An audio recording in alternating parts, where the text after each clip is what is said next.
Apresiasi, kami senang sekali dua senior kami duduk di sini, Pak Rosan, Pak Erick Thohir, yang kami percaya bahwa di tangan Bapak nanti ke depan Danantara akan jauh lebih baik dalam mengelola BUMN.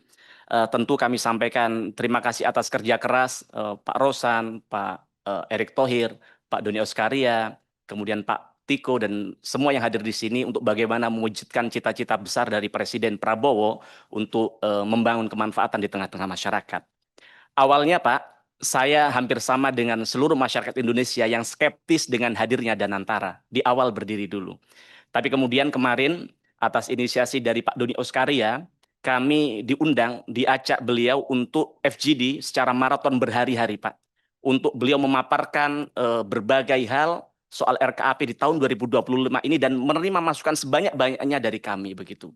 Dan dari FGD itu merubah cara pandang kami soal Danantara, Pak. Kami menyimak kemarin bahwa banyak sekali terobosan-terobosan dari Pak Doni Oskaria. Banyak juga ide-ide yang genuine yang kami lihat misalnya soal bagaimana penyelesaian hutang kereta cepat, Pak. Karena kalau ini tidak diselesaikan akan mengganggu akselerasi dari kereta api Indonesia yang dalam jangka panjang akan membunuh KAI yang selama ini menjadi transportasi tumpuan rakyat. Begitu juga soal restrukturisasi KUR. Begitu juga soal opsi-opsi penyelamatan terhadap BUMN-BUMN yang hari ini perlu kita selamatkan karena terkait dengan hajat hidup orang banyak, dan banyak lagi yang lain yang kemudian menyadarkan kami bahwa Danantara ke depan tidak hanya hadir tapi juga memberikan energi baru bagi BUMN. Nah, tapi ada yang menarik dari salah satu kawan kami kemarin, mohon izin saya kutip di sini pernyataan Pak Sarmuji yang ini menjadi otokritik bagi kita semua bahwa sesuatu yang diusahakan oleh BUMN seringkali gagal dan merugi, Pak. Tapi kemudian kalau itu dikerjakan oleh swasta, justru untung dan sukses besar. Misalnya saja ketika pandemi COVID-19, banyak sekali industri farmasi kita kemudian tumbuh. Kami saja punya tetangga jualan masker, Pak. Hari ini berkembang pesat, bahkan dia bermigrasi ke industri yang lainnya begitu. Tapi kita lihat industri farmasi kita hari ini kita justru akan selamatkan itu karena tidak bisa optimal ketika diberikan privilege oleh pemerintah saat itu begitu. Begitu juga dengan jalan tol. Begitu juga dengan Perumnas. Bagaimana kita lihat hari ini developer sukses tapi justru Perumnas dari tahun ke tahun minta bantuan pemerintah untuk penyelamatan begitu. Nah, sehingga kami sangat apresiasi, kami sangat optimis bahwa ke depan Danantara akan mampu untuk menggerakkan ekonomi masyarakat. Saya juga mencatat langkah-langkah besar yang dilakukan oleh Pak Rosan untuk bagaimana mendorong arah baru investasi strategis nasional. Kalau semua rencana ini Pak Rosan dilakukan dalam koridor hukum, kalau dilakukan dengan mengedepankan kepentingan rakyat, kami di Komisi 6 akan sangat mendukung setiap langkah Bapak. Nah, tapi tentu dalam rangka check and balance pada kesempatan hari ini kami ingin menyampaikan beberapa hal agar kemudian Danantara dan BUMN bisa tetap on the track, Pak. Yang pertama soal dividen BUMN yang diberikan kepada Danantara. Dividen BUMN adalah hak negara, hak rakyat, dan wajib dicatat dalam APBN. Nah, tapi hari ini praktik yang terjadi adalah dividen itu tidak lagi masuk ke kas negara. Tidak lagi dikelola oleh Kementerian Keuangan, tapi dialihkan ke Danantara, Pak. Nah, sekedar mengingatkan, kita ini kan sebagai fungsi kami untuk melakukan check and balance, ini bagian dari reminder kita semua atas rencana baik dari Danantara, bahwa ini bertentangan dengan pasal 23 Undang-Undang Dasar tahun 1945 yang menyatakan bahwa semua penerimaan negara harus dimasukkan dalam APBN dan dibahas bersama DPR, Pak. Nah, tapi kabarnya ke depan Danantara tidak berkewajiban melaporkan penggunaan dividen ke DPR. Nah, maka kami bertanya, siapa ke depan yang akan melakukan check and balance terhadap semua yang dilakukan oleh Danantara, Pak? Apakah kemudian seperti yang disampaikan oleh Pak Rosan tadi akan dilaporkan dan kepada Presiden? Jelas mustahil kalau setiap transaksi keuangan yang dilakukan oleh Danantara dilaporkan kepada Presiden karena Presiden urusannya sangat kompleks begitu, Pak. Nah, maka kami mengingatkan jangan sampai niat yang mulia, niat yang baik dari Danantara ini kemudian menjadikan Danantara negara dalam persoalan pengelolaan keuangan, Pak. Nah, padahal pengalihan dividen Danantara dampaknya sangat jelas. Negara hari ini kehilangan pemasukannya. Nah, Kementerian Keuangan hari ini harus memutar otak untuk bagaimana menambal defisit. Yang kemudian maka lahirlah kebijakan-kebijakan yang membuat rakyat kita hari ini keringat dingin. Bagaimana Pak Rosan melihat bahwa rakyat kita hari ini mereka jualan online di Shopee, di TikTok, di Tokopedia dipajaki, Pak. Bagaimana mereka para influencer kita, para pekerja-pekerja digital kita, semua sekarang dipajakin. Bahkan kami dengar bahwa dalam waktu dekat orang yang mendapatkan amplop di kondangan di hajatan juga akan dimintain pajak oleh pemerintah. Ini tragis. Nah, sehingga ini membuat rakyat kami hari ini cukup menjerit, yang kemudian UMKM kita juga bingung, anak-anak muda kita di daerah-daerah hari ini yang jualan toko-toko online mulai berhitung ulang, Pak. Nah, maka ini adalah bagian dari dampaknya sumber utama penerimaan negara yang hilang karena dividen hari ini diberikan kepada Danantara. Nah, maka pertanyaannya, kalau memang dividen BUMN diserahkan ke Danantara, maka pertanyaan saya adalah, apa jaminan bahwa Danantara bisa mengelola uang ini lebih baik daripada dikelola Kementerian Keuangan, Pak? Daripada dikelola negara, begitu. Nah, kita aja bicara misalnya soal 90 triliun, Pak. 90 triliun kalau diberikan beras, Pak. Masya Allah, itu dapat menghidupin rakyat kita yang kelaparan di desa-desa. 90 triliun kalau dibuat untuk meningkatkan pendidikan rakyat, maka akan meningkatkan kualitas sekolah-sekolah kita. Pak Rosan, Pak Erick Thohir mungkin hari ini sering mendengar berita bahwa ada ketimpangan, ada sebuah ironi bahwa sekolah-sekolah swasta antri bertahun-tahun, Pak. Tapi justru di sekolah-sekolah negeri, Pak Rosan, hari ini yang daftar hanya 1 siswa, yang kemudian memaksa sekolah untuk menutup sekolahnya. Karena apa? Karena kualitasnya menurun.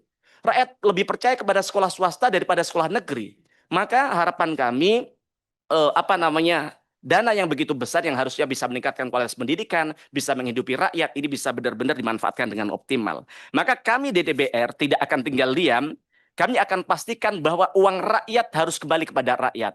Bahwa setiap rupiah dividen yang diberikan negara kepada Danantara harus bisa dipertanggungjawabkan, harus bisa diaudit, harus bisa dipantau agar ke depan semuanya bisa sesuai dengan harapan kita semua, begitu. Nah, maka harapan kami sebelum kita berbicara lebih jauh, tupoksinya harus diperjelas karena kami lihat sampai hari ini, jangankan rakyat, kami saja di Komisi 6 masih bingung tupoksi antara Kementerian BUMN dan juga BPI Danantara.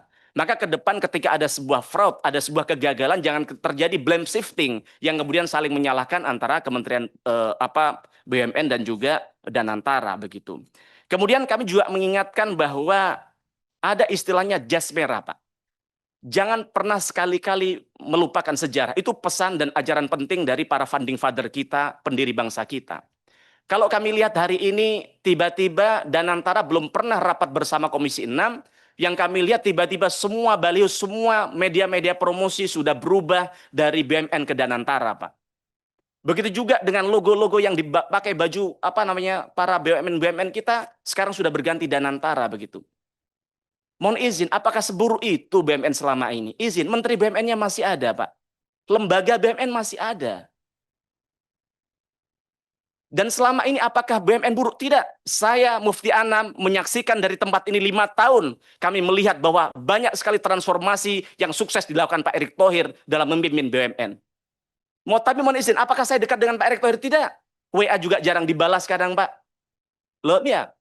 Beliau datang 2 kali di tempat kami, di rumah kami, di Banyuwangi, di Pasuruan, di mertua kami tidak pernah digabari, tidak apa-apa. Banyak urusan konstituen kami tidak deliver, bahkan satu pun tidak deliver dari beliau, kami tidak apa-apa. Tapi di tempat ini kami harus profesional mengakui bahwa Pak Erick Thohir sukses dalam mentransformasi BUMN. Walaupun kami lihat hari-hari ini kita lihat bahwa ada Pertamina, ada BRI dan sebagainya yang terjadi skandal, tapi kita tidak menafikan bahwa banyak sekali yang kemudian transformasi sukses dilakukan. Apakah Bapak mau kemudian apa yang sudah Bapak lakukan hari ini, misalnya dilakukan oleh Pak Doni Oskaria. Kemarin saya puji Pak Doni. Pak Doni begitu cerdas karena semua BUMN hafal, 1087 BUMN hafal, Pak. 1087 beliau hafal persoalan dan masalahnya. 1043 beliau hafal persoalannya. Saya saja di 5 tahun di tempat ini, jangankan mencari solusi, hafal nama-nama BUMN saja tidak hafal. Nah, apakah mau 5 tahun lagi ketika bapak-bapak sudah berdarah-darah, bagaimana menyelamatkan BUMN, kemudian nama bapak dilenyapkan dari apa yang bapak lakukan, begitu. Nah, harapan kami itu tidak. Yang kedua, kami ingin mengkonfirmasi soal Utang, Pak Mufti, tolong dipercepat karena ada 20, mohon maaf ya, ini iya, tidak membatasi, iya, ada 26 pertanyaan iya. teman-teman. Saya baru nomor satu tanya. Ya, tolong ya. Saya baru nomor satu, Bos. Nah, nggak Ini saya apa-apa. baru nomor dua, izin. Ya, Nggih. tolong Beliau tadi dipercepat. 6 tanya. Saya punya 15 pertanyaan, saya hanya tanya 6. Saya sudah ngapunten. Ini bukan kritik, ini kecintaan kami kepada Danantara, begitu. Mohon izin, Pak. Kalau cara penyampaian saya seperti ini, Pak. Mohon maaf, saya ini 10 bersaudara. Mohon izin, Pak Andre. Saya 10 bersaudara, Pak. Kami lahir dari keluarga miskin. Abah saya hanya guru ngaji. Jadi kami ditempa dalam lingkungan yang keras. Jadi sehingga cara bicara kami begini. Tapi Bapak kalau tahu seperti teman-teman, hati kami tidak seperti apa yang kami sampaikan sebenarnya, Pak. Begitu. Nah, mohon izin, Pak Andre. Yang kedua, soal utang 10 miliar US dollar Danantara. Soal utang 10 miliar US dollar yang akan diajukan Danantara kepada bank asing dalam bentuk multi currency, Pak. Nah, jujur kami sedikit kaget soal hal ini begitu karena setahu kami Danantara diciptakan untuk bagaimana mengoptimalkan investasi duit yang kita punya untuk investasi. Tapi ternyata juga menjadi bagian dari kepanjangan tangan pemerintah untuk melakukan hutang begitu. Maka kami ingin tanyakan soal hal itu, betul nggak utang 10 miliar US dollar? Untuk apa? Dan sekarang dividen yang sudah diberikan negara yang 90 triliun, bahkan kalau kita menyatir pernyataan Pak Rosan di media 150 triliun, bahkan kemarin ketika kami tanya ketika FGD ternyata hanya 140 triliun, itu duitnya kemana? Apa tidak cukup untuk melakukan akselerasi dan investasi begitu? Nah, kami hanya mengingatkan jangan sampai pinjaman 10 miliar dolar itu tidak menggunakan jaminan-jaminan yang terkait aset bangsa. Karena mohon izin kami saja melakukan pinjaman 10 juta, Pak, itu harus gadaikan PBKB, Pak. Nah, kami ingin tanyakan apa jaminan yang diberikan Danantara untuk meminjam 10 miliar US dollar yang ini menjadi salah satu pinjaman terbesar di Asia Tenggara. Kami ingin tanyakan soal itu. Jangan sampai ada, saya mengingatkan bahwa ada pasal dalam Undang-Undang nomor 3 dan pasal 33 Undang-Undang Dasar tahun 1945, Pak, yang menyatakan bahwa aset-aset strategis bangsa harus dimanfaatkan sepenuhnya sebesar-besarnya untuk kepentingan rakyat, bukan untuk digadaikan begitu, Pak. Nah, kemudian nomor 3 saya skip. Selanjutnya soal Garuda Indonesia, Pak. Kami setuju pemerintah akan melanjutkan menyelamatkan Garuda Indonesia. Tapi harapan kami setiap aksi yang dilakukan Danantara disampaikan dulu kepada DPR roadmap-nya, Pak. Kami jujur agak sedikit kaget kemarin ketika Danantara memberikan pinjaman 405 juta US dollar ke Garuda Indonesia. Nah, karena sebelumnya tahun 2022, Pak, kami juga pernah memberikan PMN kepada mereka 7,5 triliun. Tapi apakah kemudian Garuda Indonesia selesai? Sembuh? Tidak juga, Pak. Maka yang perlu yang sebelum memberikan pinjaman ke depan, harapan kami perlu diperbaiki dulu tata kelola dari mereka. Perlu diperbaiki dulu budaya-budaya koruptif yang ada di dalamnya. Karena kalau tidak, berapapun duit negara, duit Danantara yang diinvestasikan ke sana pasti akan tidak mampu menyelesaikan. Karena kami setuju soal ini karena apa? Karena kita tahu bahwa penerbangan kita yang punya swasta, saya sebut saja Lion Air, Batik Air, Pak Rosan, itu semakin ugal-ugalan dalam melayani rakyat, Pak. Mereka sering delay berjam-jam, cancel semaunya sendiri. Yang ini penting untuk hadirnya maskapai penerbangan negara untuk bagaimana bisa hadir melayani rakyat, begitu, Pak. Nah, kemudian yang kelima soal hilirisasi Kemenyan, Pak. Nah, saya sangat tertarik dengan ide Pak Wapres Gibran soal hilirisasi Kemenyan. Nah, gagasan yang wangi seperti bau kemenyan, tapi sayangnya yang kita hirup masih ide, belum aroma nyata di lapangan. Nah, tapi saya pikir ini adalah sebuah gagasan yang menarik. Ini adalah salah satu contoh penting bagaimana komoditas langka khas Indonesia justru dinikmati nilai tambahnya oleh negara lain, Pak. Nah, maka pertanyaannya, apa langkah konkret dari Danantara ke depan? Jangan sampai rakyat seperti di Tapanuli cuma jadi tukang sadap yang yang kaya justru malah eksporter dari Kemenyan itu, Pak. Nah, apakah Danantara siap menjadi katalis kedaulatan ekonomi berbasis komoditas lokal atau masih terus sibuk di tambang dan soal jalan tol? Maka harapan kami ini perlu untuk menjadi perhatian bagi Danantara. Sudah itu aja, Bos. Nanti dimarahin Bos Andri. Matur nuwun. Assalamualaikum warahmatullahi wabarakatuh. Baik, terima kasih.